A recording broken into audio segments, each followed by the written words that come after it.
Hi friends, പുതിയൊരു video ആയിട്ട് എല്ലാവർക്കും സ്വാഗതം. അപ്പോൾ ഇന്ന് നമ്മളൊരു പ്ലാസ്റ്ററിങ്ങിൻ്റെ വീഡിയോ ആണ് ചെയ്യാൻ പോകുന്നത്. അതായത് നമുക്ക് ശരിയായ രീതിയിൽ പല തരത്തിൽ പ്ലാസ്റ്ററിങ് ഉണ്ട്. പല ആൾക്കാർ പല രീതിയിലാണ് പ്ലാസ്റ്ററിങ് ചെയ്യുന്നത്. അപ്പോൾ അതിൽ ഒരുപാട് മിസ്റ്റേക്കും ചെയ്യുന്നുണ്ട്, നേരായ നല്ല രീതിയിൽ പ്ലാസ്റ്ററിങ് ചെയ്യുന്ന ആൾക്കാരും ഉണ്ട്. അപ്പോൾ നമുക്ക് ശരിയായ രീതിയിൽ എങ്ങനെയാണ് നമുക്കൊരു ചുമര് പ്ലാസ്റ്ററിങ് ചെയ്യാം, അല്ലെങ്കിൽ ഒരു വീട് എങ്ങനെ നമുക്ക് ശരിയായ രീതിയിൽ പ്ലാസ്റ്ററിങ് ചെയ്യാം എന്നതാണ് ഞാൻ ഈ വീഡിയോ കൂടി കാണിക്കാൻ പോകുന്നത്. നിങ്ങൾ കണ്ടിട്ടുണ്ടായിരിക്കും, ഓരോരുത്തരും ഓരോ രീതിയിലാണ് പ്ലാസ്റ്ററിങ് ചെയ്യുന്നത്. പല ആൾക്കാരും ഇപ്പം ഞാൻ പ്ലാസ്റ്ററിങ് ചെയ്യുമ്പോൾ ആയിരിക്കില്ല വേറൊരാൾ പ്ലാസ്റ്ററിങ് ചെയ്യുന്നത്.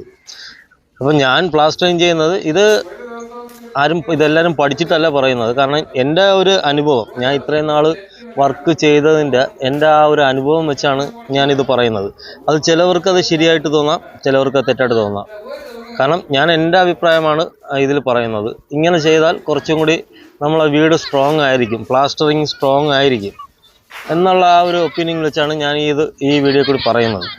അപ്പോൾ നമ്മൾ ഈ ഹോളോ ബ്രിക്സ് ഒക്കെ ഞാൻ പല വീഡിയോയിലും പറഞ്ഞിട്ടുണ്ടായിരുന്നു, നമ്മൾ ഇതിൽ ഗ്രൗട്ട് ഒഴിക്കുന്ന കാര്യം. അപ്പോൾ ഇതൊരു വീടിൻ്റെ വർക്ക് ഞങ്ങൾക്ക് കിട്ടിയതാണ്. അപ്പോൾ ഇതിൻ്റെ ആദ്യത്തെ വീഡിയോ ഞാൻ ഇതിനു മുമ്പ് അപ്ലോഡ് ചെയ്തായിരുന്നു. അപ്പോൾ നമ്മൾ ഇത് ഹോളോ ബ്രിക്സ് കെട്ടിയിട്ട് ഒരുപാട് നാളായി, ഈ ചുമരൊക്കെ കെട്ടിയിട്ട്. അപ്പോൾ നല്ല ഉണക്കുണ്ട്. അപ്പോൾ ഗ്രൗട്ട് ഒഴിക്കുമ്പോൾ പെട്ടെന്ന് ഉണങ്ങി പോകുന്നുണ്ട്. അതുമല്ലാതെ ഇവിടുത്തെ ഇറക്കിയ മണൽ വളരെ മോശമായിട്ടുള്ള മണ്ണാണ്.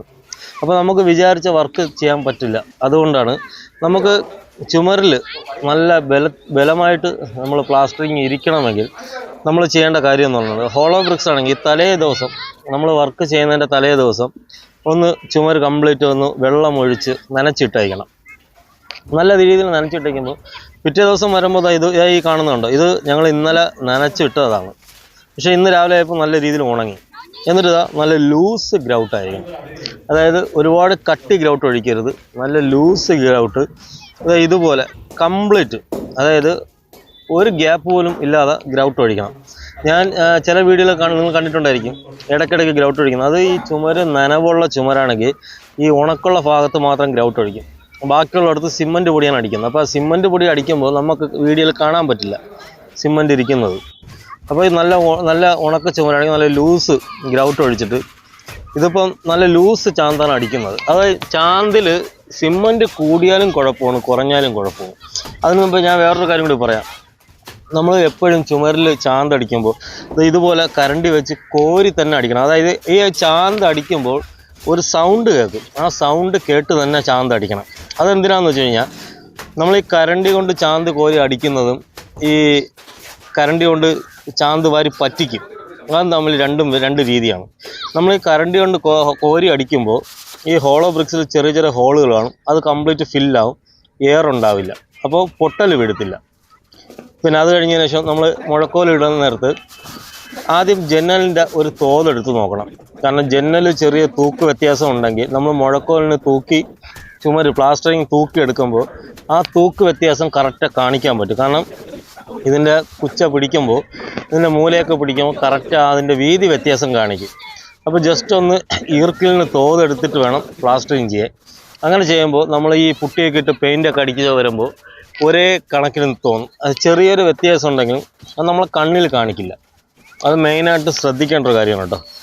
പിന്നെ അതുപോലെ തന്നെ നമ്മൾ ഈ കോരി അടിക്കുന്നത്, നമ്മൾ ഈ കരണ്ടിക്ക് വാരി പറ്റിക്കുകയാണ് ചെയ്യുന്നതെങ്കിൽ നമ്മൾ കരണ്ടി ചുമരിൽ അടിച്ച് തന്നെ പറ്റിക്കണം. നമുക്ക് അത്യാവശ്യ ഘട്ടത്തിന് മാത്രമേ നമ്മൾ അടിച്ച് പറ്റിക്കാവുള്ളൂ, അല്ലെങ്കിൽ കോരി തന്നെ അടിക്കണം. രണ്ടാമത്തെ കാര്യം എന്ന് പറയുന്നത്, ഞാൻ ഒരുപാട് ആൾക്കാർ ചെയ്യുന്നത് കണ്ടിട്ടുണ്ട്, ഈ ഹോളോ ബ്രിക്സിൽ ഗ്രൗട്ട് അടിച്ചിട്ട് സിമൻറ്റ്, അതായത് വെള്ളം തീരെ ഒഴിക്കാതെ പൊടിച്ചാന്ത് അടിക്കും. അപ്പോൾ ആ പൊടിച്ചാന്ത് അടിക്കുന്നത് എന്തിനാണെന്ന് വെച്ച് കഴിഞ്ഞാൽ, വർക്ക് പെട്ടെന്ന് കംപ്ലീറ്റ് ചെയ്തെടുക്കാൻ വേണ്ടിയാണ്, പെട്ടെന്ന് തീർക്കാൻ വേണ്ടിയാണ് ആ പൊടിച്ചാന്ത് അടിക്കുന്നത്. അതായത് തീരെ വെള്ളം കുറഞ്ഞ ചാന്ത് അടിക്കും. ഈ വീഡിയോ കാണുമ്പോൾ ചിലപ്പോൾ ചില ആൾക്കാർ നെഗറ്റീവ് അടിക്കും. ഞാൻ അത് കാര്യമാക്കുന്നില്ല. കാരണം എനിക്ക് ശരിയെന്നുള്ള തോന്നിയ കാര്യമാണ് ഞാൻ പറയുന്നത്. അത് ചിലപ്പോൾ മറ്റുള്ളവർക്ക് തെറ്റായിരിക്കാം. അപ്പോൾ ഈ തീരെ പൊടിച്ചാന്ത് അടിക്കുമ്പോൾ കുഴപ്പം എന്താണെന്ന് വരുന്നത് വെച്ചാൽ, വർക്ക് പെട്ടെന്ന് തീരും, അതായത് പണി നമുക്ക് പെട്ടെന്ന് തീർത്തെടുക്കാം. പക്ഷേ ഈ സിമൻറ്റ് പ്ലാസ്റ്ററിങ് ചെയ്യുന്നതിൽ ഒരു ബലവും കാണത്തില്ല. കാരണം ഈ പൊടിച്ചാന്ത് അടിച്ച് നമ്മൾ ഈ തേപ്പ് പോലെയൊക്കെ ഇട്ട് തേച്ച് കരണ്ടിയിട്ട് തേക്കുമ്പോൾ ഈ ചാന്ത് കൊണ്ട് ടൈറ്റ് ആവത്തില്ല.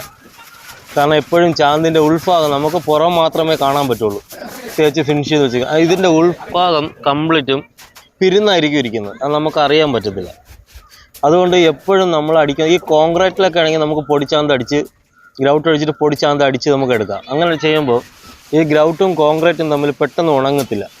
അതായത് നമ്മൾ പൊടിച്ചാന്ത് അടിക്കുമ്പോൾ ഈ ചാന്ത് തന്നെ അങ്ങ് ലൂസാകും. ലൂസാകുമ്പോൾ നമുക്ക് വിചാരിച്ച രീതിയിൽ തേച്ചെടുക്കാം, അത് നല്ല ബലവുമായിരിക്കും. പക്ഷേ ഈ ഹോളോ ബ്രിക്സിലൊന്നും നമ്മൾ ഒരിക്കലും പൊടിച്ചാന്ത് അടിക്കരുത്. പൊടിച്ചാന്ത് അടിച്ചാലുള്ള കുഴപ്പമെന്ന് പറയുന്നത് അത് പെട്ടെന്ന് പൊട്ടൽ വീഴും. നിങ്ങൾ ശ്രദ്ധിച്ചാൽ മതി, പണ്ടുള്ള വീട്, അതായത് പണ്ടത്തെ വീട്ടിലും പണ്ടത്തെ പണിക്കാർ, പണ്ടൊക്കെ മേസ്തിരി പണി ചെയ്യുന്ന ഒരുപാട് ആൾക്കാരുണ്ടായിരുന്നു. അവരൊക്കെ പ്ലാസ്റ്ററിങ് ചെയ്തിട്ട് പോകുന്നത്, അത് ഇന്നവരെ പൊട്ടൽ വന്നിട്ടില്ല. പണ്ടത്തെ വീടുകളിലൊന്നും പൊട്ടൽ വന്നിട്ടില്ല. അത് വരാത്തതിന് 2 കാരണമുണ്ട്. ഒന്ന്, അവർ ചെയ്യുന്ന പണിയുടെയും, 2 മെറ്റീരിയലിൻ്റെ പ്രത്യേകത. കാരണം പണ്ടൊക്കെ നമ്മൾ ചെയ്യുന്നത് ആറ്റുമണലാണ്.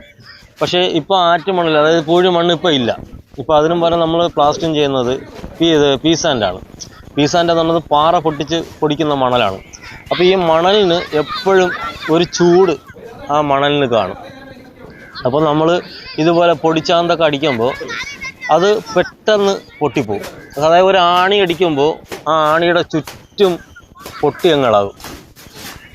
അതുകൊണ്ട് പൊടിച്ചാന്ത് മാക്സിമം ഒഴിവാക്കാൻ നോക്കണം. അത്യാവശ്യമായിട്ട്, അതായത് നല്ല വെള്ളം പോലെ ഇരിക്കുന്ന ചുമരിൽ മാത്രമേ അങ്ങനെ ഉപയോഗിക്കണം. കാരണം പൊടിച്ചാന്ത് അടിക്കുമ്പോൾ ആ വെള്ളം ആ ചാന്ത് പിടിച്ചെടുക്കും. അപ്പോൾ ആ ചാന്ത് ഓട്ടോമാറ്റിക്കായിട്ട് അങ്ങ് ലൂസാകും. അപ്പോൾ അത് ഒന്ന് ശ്രദ്ധിക്കണം. കാരണം പണി ഇതിനെക്കുറിച്ച് മുഖ്യ ആൾക്കാർക്ക് അറിയാം. ഞാൻ ഈ വീഡിയോ പറയുന്നത് അറിഞ്ഞൂടാത്ത ആൾക്കാർക്ക് വേണ്ടിയാണ് ഈ കാര്യം പറയുന്നത്. രണ്ടാമത്തെ കാര്യം, നമ്മൾ ഈ പ്ലാസ്റ്ററിങ് കഴിഞ്ഞ് തേച്ച് ഫിനിഷ് ചെയ്ത് അത് എല്ലാവരും ചെയ്യണമെന്നില്ല.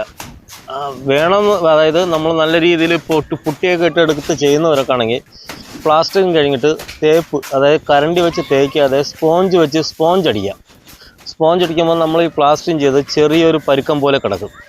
അത് നമ്മൾ പുട്ടിയിടാൻ നേരത്ത് കല്ല് വെച്ച് ഉരച്ച് നമുക്ക് പുട്ടിയിടാം. പുട്ടിയിട്ട് കഴിഞ്ഞാൽ കുറച്ചും കൂടി ബലമായിരിക്കും. പക്ഷേ നമുക്ക് ലേബർ ചാർജ് കൂടുതലാണ്. ലേബർ ചാർജ് കൂടിയാലും ഭിത്തി വളരെ സ്ട്രോങ് ആയിരിക്കും. ഇല്ലയെന്നുണ്ടെങ്കിൽ നമുക്ക് രണ്ടാമത് ചെയ്യേണ്ട കാര്യം എന്ന് പറയുന്നത്, നമ്മൾ സാധാരണ ഇതുപോലെ ലൂസ് ചാന്തിട്ട് പ്ലാസ്റ്ററിങ് ചെയ്തിട്ട് കറണ്ടി ഇട്ട് നല്ല രീതിയിൽ തേച്ച് ഫിനിഷ് ചെയ്തിട്ട് നമ്മൾ നനയ്ക്കുന്നൊരു പരിപാടിയുണ്ട്. ആ നനയ്ക്കുന്ന പരിപാടി ഒന്ന് ശ്രദ്ധിച്ചാൽ കുറച്ചും കൂടി നല്ലതായിരിക്കും. കാരണം നമ്മൾ ഒറ്റ സ്റ്റെപ്പിന് വെള്ളം കോരി ഒഴിക്കാതെ പതുക്കെ, അതായത് ഈ ചെറിയ ഓസിൽ വെള്ളം നൈസായിട്ടൊന്ന് അടിക്കണം. അതായത് ടോപ്പിലടിക്കുന്ന വെള്ളം ഒലിച്ച് താഴെ ഇറങ്ങണം. ആ രീതിയിൽ നല്ല രീതിയിൽ നനച്ച് കഴിഞ്ഞാൽ നമുക്ക് ഈ പൊട്ടലോ ക്രാക്ക് അങ്ങനെയുള്ള കാര്യങ്ങളൊന്നും സംഭവിക്കില്ല. കാരണം ഇപ്പം ഈ പൊട്ടലൊക്കെ വരാൻ വേണ്ടി ഒരുപാട് വാട്ടർ പ്രൂഫിങ്ങും കെമിക്കലും കാര്യങ്ങളൊക്കെ ഉണ്ട്. പക്ഷേ എന്നിട്ട് പോലും മുഖ്യ വീടുകളിലും പൊട്ടൽ വരാറുണ്ട്. പക്ഷേ പണ്ടത്തെ വീടുകളിൽ പ്ലാസ്റ്ററിങ് ചെയ്യുമ്പോൾ ഈ പൊട്ടലോ അങ്ങനത്തെ ഒന്നും വരാറില്ല. അത് ഈ മണ്ണിൻ്റെ സിമൻറ്റിൻ്റെ ഒക്കെ ക്വാളിറ്റി വ്യത്യാസമാണ്. ഇപ്പോഴത്തെ ക്വാളിറ്റി ഇത്തിരി വളരെ മോശമായിട്ടുള്ള ക്വാളിറ്റിയാണ് വരുന്നത്. അപ്പോൾ നമ്മൾ അതനുസരിച്ച് നമ്മൾ വർക്ക് ചെയ്യണം. നമ്മളെപ്പോഴും വർക്ക് ചെയ്യുമ്പോൾ അത് മെയിനായിട്ട് ശ്രദ്ധിക്കേണ്ട കാര്യമാണ്. കാരണം പ്ലാസ്റ്ററിങ് നമുക്ക് പല ആൾക്കാരും പല രീതിയിലായിരിക്കും ചെയ്യുന്നത്. ഇതുപോലെ നമ്മൾ ചുമരെല്ലാം പ്ലാസ്റ്ററിങ് ചെയ്തതിനു ശേഷം മുഴക്കോൽ, അതായത് ഏറ്റവും താഴെ മുഴക്കോലിടാൻ നേരത്ത് കംപ്ലീറ്റ് ഒറ്റ ലെവലായിരിക്കണം. കാരണം എന്താണെന്ന് വെച്ച് കഴിഞ്ഞാൽ, നമ്മൾ ടെയിൽ ഒട്ടിക്കുമ്പോൾ ഏറ്റിന് വ്യത്യാസം ഉണ്ടെങ്കിൽ ടെയിൽ ഒട്ടിക്കുമ്പോൾ ടെയിലിന് ആ വ്യത്യാസം എടുത്ത് കാണിക്കും. അപ്പോൾ അങ്ങനെ വരാതിരിക്കാൻ ഒറ്റ ലെവലായിരിക്കണം. പിന്നെ താഴെ പ്ലാസ്റ്ററിങ് ചെയ്യാൻ ചേർത്ത് നമ്മൾ തറയിൽ നിന്ന് ഒരു 2 അടി ഹൈറ്റ് വരെ നമ്മൾ ഈ ഉണക്കപ്പൊടി, അതായത് മണലും സിമൻറ്റും വെള്ളം ചേർക്കാതെ വയ്ക്കും. അതായത് മണ്ണും പൊടി എന്ന് പറയും. ആ മണ്ണും പൊടി വെക്കുന്ന പരിപാടി ഒഴിവാക്കണം. അങ്ങനെയും വെക്കരുത്. കാരണം എന്താ വെച്ച് കഴിഞ്ഞാൽ, അങ്ങനെ ചെയ്ത് കഴിഞ്ഞാൽ ഈ 2 അടി ഹൈറ്റിന് നമുക്ക് ഈ പെയിൻ്റ് അടിക്കുമ്പോൾ പൊള്ളി ഇളകും. അപ്പോൾ ഞാൻ ഈ വീഡിയോയിൽ ഈ കാര്യങ്ങൾ പറയുന്നത് എന്താണെന്ന് വെച്ച് കഴിഞ്ഞാൽ, നിങ്ങളിങ്ങനെ ചെയ്യുന്നെങ്കിൽ അങ്ങനെ ചെയ്യാതിരിക്കാൻ വേണ്ടിയാണ് ഞാൻ ഈ കാര്യങ്ങൾ പറയുന്നത്. അപ്പോൾ ഈ വീഡിയോ പൂർണ്ണമായിട്ടും കണ്ട് മനസ്സിലാക്കുന്നവർ അവരൊരു വീട് വയ്ക്കുമ്പോഴോ അല്ലെങ്കിൽ വീട് വെച്ചുകൊണ്ടിരിക്കുന്നവരോ അവരെ പണിക്കാരെടുത്ത് ഇങ്ങനെ പറയും, ഇതുപോലെ ചെയ്താൽ കുറച്ചും കൂടി നല്ലതായിരിക്കും എന്ന് പറയും. അതിനുവേണ്ടിയാണ് ഞാൻ ഈ വീഡിയോയിൽ വിശദമായിട്ട് പ്ലാസ്റ്ററിങ്ങിനെ കുറിച്ച് പറയുന്നത്. പിന്നെ സിമൻറ്റ് മിക്സ് ചെയ്യുന്ന രീതി. സിമൻറ്റ് മിക്സ് ചെയ്യണത് 5 ചട്ടി മണല് 1 ചട്ടി സിമൻറ്റ്, ആ ഒരു കണക്കിലാണ് സിമൻറ്റ് മിക്സ് ചെയ്ത് അടിക്കുന്നത്. കാരണം സിമൻറ്റ് കൂടിയാലും കുഴപ്പമാണ്, കുറഞ്ഞാലും കുഴപ്പം. സിമൻറ്റ് ഒരുപാട് കൂടിക്കഴിഞ്ഞാൽ നമ്മൾ പ്ലാസ്റ്ററിങ് ചെയ്യാൻ നേരത്ത് പെട്ടെന്ന് ഇത് ഉണങ്ങും. ചുമര് പെട്ടെന്ന് ഉണങ്ങിപ്പോവും. അതിൻ്റെ പിറ്റേ ദിവസം വന്ന് നോക്കുമ്പോൾ അതിൽ കംപ്ലീറ്റും വെടിച്ചിൽ, അതായത് ക്രാക്ക് വീഴുന്നതാണ്. പിറ്റേ ദിവസം തന്നെ അത് വീഴും, ഉറപ്പായിട്ടും വീഴുന്നിരിക്കും. അതുകൊണ്ടാണ് സിമൻറ്റ് കൂടിയാലും ദോഷമാണ്, സിമൻറ്റ് കുറഞ്ഞാലും ദോഷമാണ്. പിന്നെ ചില ആൾക്കാർക്ക് സംശയം കാണിക്കും, ഈ 5 ചട്ടി മണലും 1 ചട്ടി സിമൻറ്റ് അത് എന്ത് കണക്കാണെന്ന്. ഇത് ഞാൻ ഉണ്ടാക്കിയ കണക്കല്ല. കാരണം നമ്മളൊരു 6 ചട്ടി മണലിട്ടാലും പ്ലാസ്റ്ററിങ് ചെയ്യാം, നമുക്ക് തേച്ച് ഫിനിഷ് ചെയ്തെടുക്കാം. പക്ഷേ അതിൽ സിമൻറ്റ് കുറവായിരിക്കും. നമുക്ക് ഈ സീലിങ് തട്ടിലൊക്കെ പ്ലാസ്റ്ററിങ് ചെയ്യുമ്പോൾ 4 ചട്ടി മണലിന് 1 ചട്ടി സിമൻറ്റ് ഇടും. അതെന്താണെന്ന് വെച്ച് കഴിഞ്ഞാൽ തട്ട് പെട്ടെന്ന് ഉണങ്ങി കിട്ടാൻ വേണ്ടിയാണ്. തട്ട് പോലെ അല്ല നമ്മളെ ചുമര്. തട്ട് കോൺക്രീറ്റ് ആയതുകൊണ്ട് പെട്ടെന്ന് ഉണങ്ങിയില്ല എന്നുണ്ടെങ്കിൽ നമുക്ക് തേച്ച് ഫിനിഷ് ചെയ്തെടുക്കാൻ പറ്റില്ല. പക്ഷേ ചുമരെന്ന് പറഞ്ഞാൽ അങ്ങനെയല്ല. അതുകൊണ്ടാണ് നമ്മൾ 5 ചട്ടി മണലിന് 1 ചട്ടി, പല സൈറ്റിലും പല ആൾക്കാർ ചിലപ്പോൾ 6 ചട്ടി മണലിടും, 6 ചട്ടി മണലിട്ട് പ്ലാസ്റ്ററിങ് ചെയ്യുന്ന ആൾക്കാരും ഉണ്ട്. പക്ഷേ നമ്മൾ ചെയ്യുന്നതെന്ന് വെച്ചാൽ 5 ചട്ടി മണൽ 1 ചട്ടി സിമൻറ്റ്, ആ ഒരു ലെവലിലാണ് നമ്മൾ പ്ലാസ്റ്ററിങ് ചെയ്യുന്നത്. പക്ഷേ ഇന്ന് വരെ നമ്മൾ പ്ലാസ്റ്ററിങ് ചെയ്ത ഒരിടത്തു നിന്നും ഒരു പരാതിയോ ഒരു ക്രാക്കോ അങ്ങനെ വീഴുന്നിട്ടുള്ളതായിട്ട് പറഞ്ഞു കേട്ടിട്ടില്ല ഞങ്ങളൊരു അറിവിൽ. പിന്നെ ചെറിയ ചെറിയ മിസ്റ്റേക്കുകൾ വരും, അത് നമ്മളൊന്നല്ല ആര് ചെയ്താലും വരും.